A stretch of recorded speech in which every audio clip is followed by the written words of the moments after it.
Besoj se me janë mohuar të drejtat e njeriut të garantuara nga Konventa Evropiane për të drejtat e njeriut dhe lirit themelore.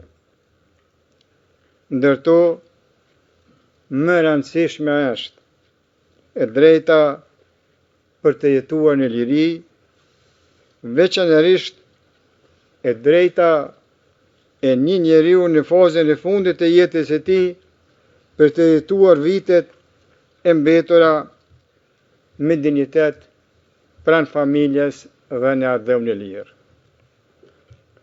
Kjo më është bërë pa i shkaktuar pa drejtësi askujt, pa e rrezikuar jetën asnjë njeriu të vetëm. Përkundrazi, kam rrezikuar jetën time jo vetëm gjatë luftës qërimtare, por që nga vitet 1972-73, se bashku me familjen tim, me bashkëkombasit e mi, me bashkëshatarët e mi, në besimin se errësira e padrejtisë do të thyhej me agimin e shpresës. Kjo është arsyeja pse u angazhova për shërim dhe barazi për të gjithë. Theksoj veçanërisht periudhën pas 11 qershorit të vitit 1998, kur dola hapur me emrin tim të plot dhe pa mask si zëdhënës i UÇK-s. Rreziqet ishin të jashtëzakonshëm, por nuk u shqetësova për sigurinë time, sepse me udhëheqte përkushtimi im ndaj të gjithë qytetarëve të Kosovës dhe ardhmërisë së tyre. Sot ndodhem në vitin tim të 16 të burgimit, vetëm se luftova për liri, pavarësinë e popullit tim. Thash në vitin e 16, se 10 vite e më tepër burg i kam kaluar nga viti 1981 deri në vitin 1991. Të kesh kaluar 16 nga 75 vitet e jetës në burg dhe të jesh privuar nga ajri i lirisë, nuk është diçka e vogël, është diçka e madhe. Dalja ime publike me 11 qershor 1998 tregoi se isha kundërshtar i politikave gjenocidale të Serbisë dhe ndodhi pak kohë pas masakrave serbe në Qerez, Likoşan dhe Prekaz, ku humben jetën 83 njerëz, shumica prej tyre fëmijë, gra dhe të moshuar, të pamatosur, të vrarë në shtëpitë e tyre. Kjo vrasje brutale shënon një pikë these të ndërgjegjes për një brez të tërë shqiptarësh. Çfarë më shtyri të ndërmarra këtë akt jashtëzakonisht të rrezikshëm për atë kohë? Robëria e gjatë, persekutimet, mbimet, dhunimet, burgimet e shumta dhe ekzekutimet e pandërprerja dhe vrasjet që shënuan gjithë shekullin 20. Këto akte mizore nuk më thyen. Përkundrazi, me bën të vendosur që drejtësia të mos thyhet mbi shpinën e tiranisë që përjetuam. Dashuria për jetën dhe lirinë me bëri ta marr këtë rol. Një njeri nuk zgjedh lehtë rezistencën, ai e zgjedh atë kur çdo derë tjetër drejt dinjitetit është e mbyllur. Mu mohua dhe mu ndalua drejta më njerëzore e çdo personi të lindur si i lirë dhe e çdo njeriu të arsyeshëm që e njeh vlerën e dinjitetin njerëzor dhe barazinë e të gjithëve, e drejta për të dashur hapur vendin tim, për të punuar për të dhe për të përcjell atë që kam mësuar përmes dekadash jete dhe sakrificash. Për këto virtyte u prangosa me 4 nëntor 2020. Akuzat e prokurorisë kundër nesh dhe UÇK-s janë ndërtuar mbi narrativat e atyre që shkaktuan disa luftra në gjithë Federatën Jugoslave brenda një dekade të vetme. Nuk besoj se kjo akuzë i shërben ndonjë drejtësie, e sidomos jo drejtësisë që shoqëritë demokratike pretendojnë ta mbrojnë. Drejtësia nuk mund të ndërtohet mbi gjuhën e ish shtypsve. Ajo duhet të qëndrojë mbi prova të besueshme dhe mbi të vërtetën. Padrejtësia e këtij rasti është e shkruar në vetë akt akuzë. Mua atribuohen role, autoritet dhe përgjegjësi që nuk i kam pasur kurrë. Kjo nuk ishte çështje dallimi në interpretimin e fakteve. Ishte shpifje. Figura e përshkruar në dokumentin e prokurorisë nuk është njeriu që qëndron sot para jush. Jam mirënjohës ndaj atyre dëshmitarëve që erdhën këtu dhe patën guximin të thonë të vërtetën për atë se kush isha dhe kush nuk isha. Ata nuk erdhen për të mbrojtur mua, por për të mbrojtur faktet, realitetin tonë historik të Kosovës. Dëshmitë e tyre konfirmuan një realitet të thjesht. Unë nuk zëtroja pushtetin, komandën apo funksionet që me atribuohen në këtë rast. Kur e vërteta thuhet thjesht, ajo nuk ka nevojë për zbukurime. E gjithë bota e di se NATO-ja ndërhyri kundër krimeve të kryera ndaj shqiptarëve në Kosovë. NATO-ja dhe bota demokratike nuk janë rreshtuar kurrë me terrorizmin apo gjenocidin. Pa atë ndërhyrje dhe mbështetje ndërkombëtare, liria jonë nuk do të ekzistonte. Por, pa rezistencën tonë fisnike, ajo nuk do të ishte arritur kurrë.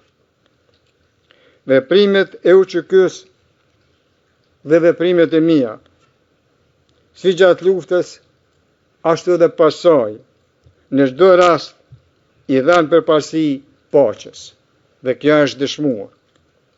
Zëra të besueshëm e kanë dëshmuar këtë. Ne qëndrojmë sot këtu pa drejtësisht, por historia do ta kuptoj pse vepruam, jo vetëm faktin se jemi të akuzuar. Duhet të flas për realitetin historik që rrethon këtë çështje. Krimet dhe persekutimet nga forcat serbe që e formësuan atë periudhë janë të pandashme nga veprimet që ju kërkohet të gjykoni. Ato nuk janë zhurmë në sfond, janë të shkruara në historinë publike me shkronja shumë të mëdha për të fshirë. Ato mbeten pjesë e realitetit që ju kërkohet të gjykoni. Bashkohem me avokatët e mi duke ju kërkuar gjykatës të nderuar, ta mbani fort në mendje atë histori, sepse gjykimi pa kontekst rrezikon ta ngatroj pasojën me shkakun. Ju lutem, mos e bani atë gabim. Lufta jonë nuk ishte unike në histori. Çdo kom që ka kërkuar lirinë nga një pushtim i palishëm, i ngjajshëm me apartheidin, është përbollur me akuza se rezistenca është kriminale. Megjithatë, e drejta ndërkombëtare pohon se popujt që rrezikojnë persekutimet sistematik nuk janë armiq të drejtësisë. Ata po vendosin në pa pikërisht parimet mbi të cilat qëndron drejtësia. Brezi ynë kishte një vizion, jetën në liri, barazinë, demokracinë, sundimin e ligjit. Ishte ky vizion që udhëhoqi luftën e cila kulmoi me shpalljen e pavarësisë së Kosovës me 17 shkort 2008. Gjykatës të nderuar, populli ynë kur nuk ka kërkuar shkatrimin e një kombi tjetër, etnie apo feje. Ne luftuam vetëm për jetën, lirinë, demokracinë, barazinë dhe drejtësinë. Jo për të kontrolluar territor, për dominim, për lakmi apo përfitim kriminal. Qëllimi ynë ishte ta kthenim Kosovën te populli i saj, te i gjithë populli i saj, që ata të jetonin me dinjitet, siguri dhe me të drejta të barabarta. Çdo akuzë që thotë të kundërtën është vazhdim i gënjeshtrave të prodhuara nga regjimi kriminal i Serbisë. Për të gjithë vëmëtarinë time politike, të nderuar gjyqtar, vërtet jam krenar. Zëri im qëndronte për lirinë. Bëra atë që besova se kërkonte fisnikëria njerëzore. Asnjë dëshmitar nuk ka thënë ndryshe. Ju kërkoj të shikoni provat dhe dëshmit në mënyrë objektive dhe aty do të gjeni të vërtetën. Drejtësia nuk i friksohet shërtimit, ajo varet prej tij.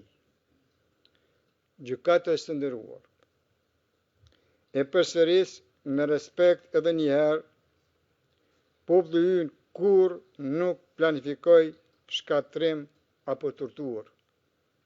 Ne kërkonim jetë në liri dhe pavarësi, asgjë më shumë, asgjë më pak.